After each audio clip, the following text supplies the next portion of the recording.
Di tengah hamparan hijau Riau, mengalir sebuah sungai yang menyimpan kisah panjang tentang ketangguhan, semangat, dan kebersamaan.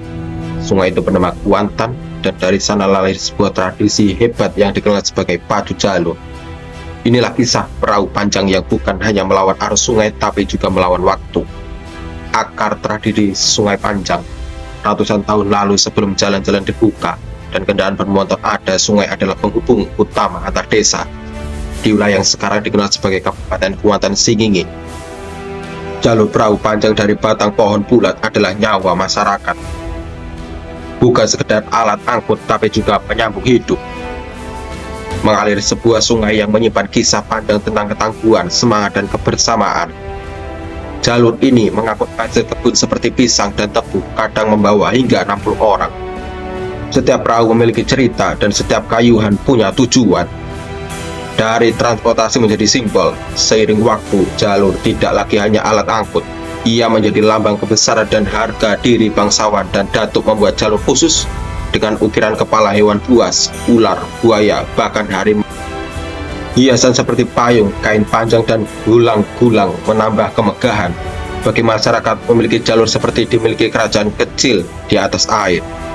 Lainnya, tradisi Pacu Jalur. Sekitar 100 tahun setelah jalur dihiasi, masyarakat mulai mengadu kecepatan perahu mereka. Saat itu perlombaan digelar dalam rangka perayaan Hari Besar Islam.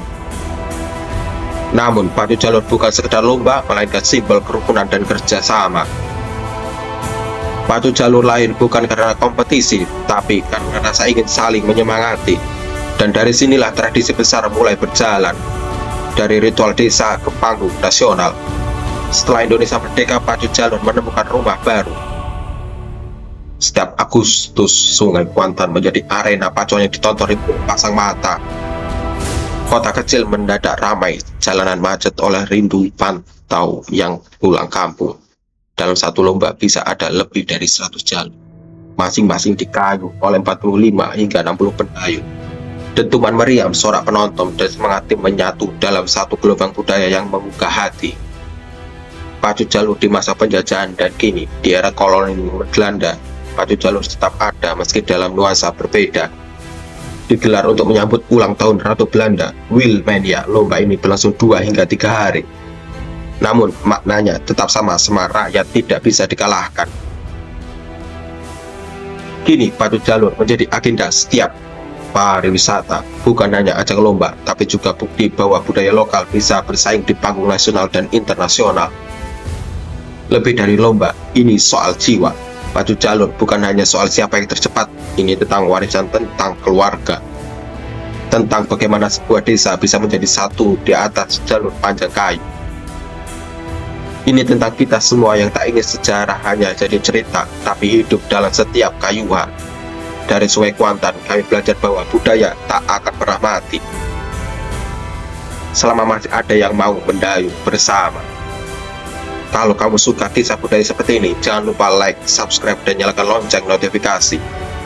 Mari jaga dan banggakan warisan Indonesia. Jangan sampai budaya kita diambil oleh negara lain. Budaya Nusantara adalah simbol asli Nusantara dan bangsa Indonesia. Jangan menganggap tradisi Nusantara sebagai hal yang kuno. Ingat, Indonesia berdiri di atas keberagaman budaya dan suku, adat, dan bahasa. Jangan hanya karena hidup di zaman modern kita berhak melupakan budaya, adat, istiadat, dan identitas bangsa kita.